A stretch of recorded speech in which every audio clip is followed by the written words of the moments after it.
Chad, it's been the under-18s first day back at pre-season. What kind of condition have they come back in?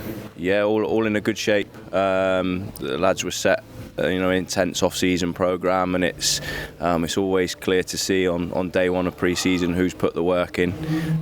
So we've had their first round of testing today, and pleasing outcomes really. It looks like everybody's applied themselves correctly over the summer and looked after themselves, and it means we're able to start pre-season in a good place and get into the football quite quickly. So it's been a day of testing and gym work as well. What does the week coming up look like?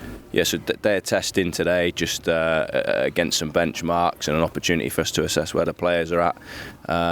They'll get into their first football session tomorrow. Just to get back onto the footballs, and then it'll be part conditioning and part football through week one. Really, we want to build into the players the way we want to play as soon as we possibly can, and we feel that we can combine that with some fitness and some conditioning along the way. You had a team meeting this morning, and you set the standards high for the season ahead. How important is it that the players meet them standards that you've set? I think it's huge. First and foremost, the players having the correct mentality is going to give them the best platform to go and produce from. It's not easy. Being a scholar's not easy, and being a professional footballer is even tougher. So if they want to achieve what they've clearly set as their goal as a group of young men, then it's not going to be easy. It's nice to set your stall out, as it were, early in pre-season, and that's exactly what we've intended to do today. And the football sessions will replicate that. We want to be as aligned as possible with the first team here. The manager and his staff have been brilliant over pre-season with some of the opportunity and exposure they've provided our staff with, and that's going to allow us to be more aligned than ever at the football club, and that's the aim really. If these players want to break in, they need to know what the requirements and the standards are, and the majority of those standards this morning were set by the first team manager and his staff, and we're keen to replicate that. Is it important that they look in the footsteps of the likes of Bobby Faulkner, Liam Ravenhill, Ben Bottomley, who've all been here and done it before? Yeah, of course, and certainly in terms of Bobby, some of those lads will have played with Bobby only last season.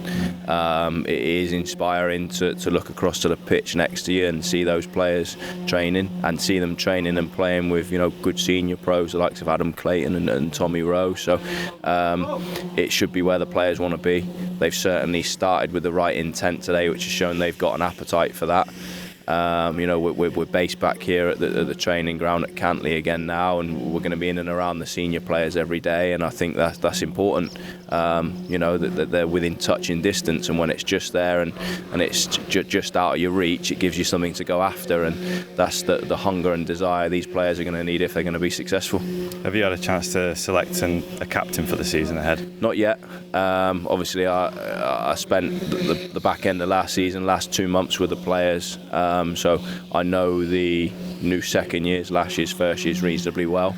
But look, who's to say that the captain's not going to be from the first year group? That's something I've done before and something that could happen here. So we'll assess things over pre-season.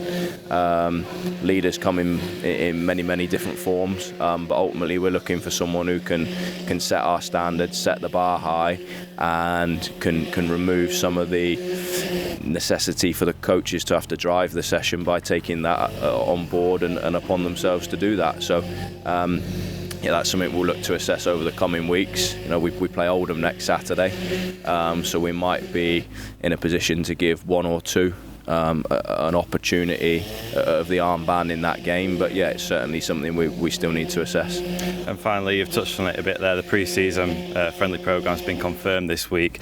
There's a variety of teams in there. How important is it to have that mixture? The variety is huge. That was our aim. We feel with Oldham and Morecambe we've got clubs at a similar sort of level to us playing in the EFL Youth Alliance, just in a different part of the country.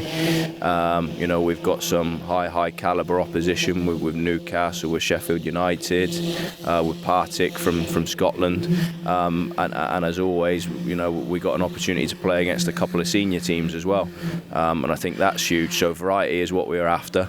I think when we come through pre-season, we'll have faced everything, and if we can come through that in good fashion, then I don't think there'll be any surprises when we kick the league campaign off on the 6th of August.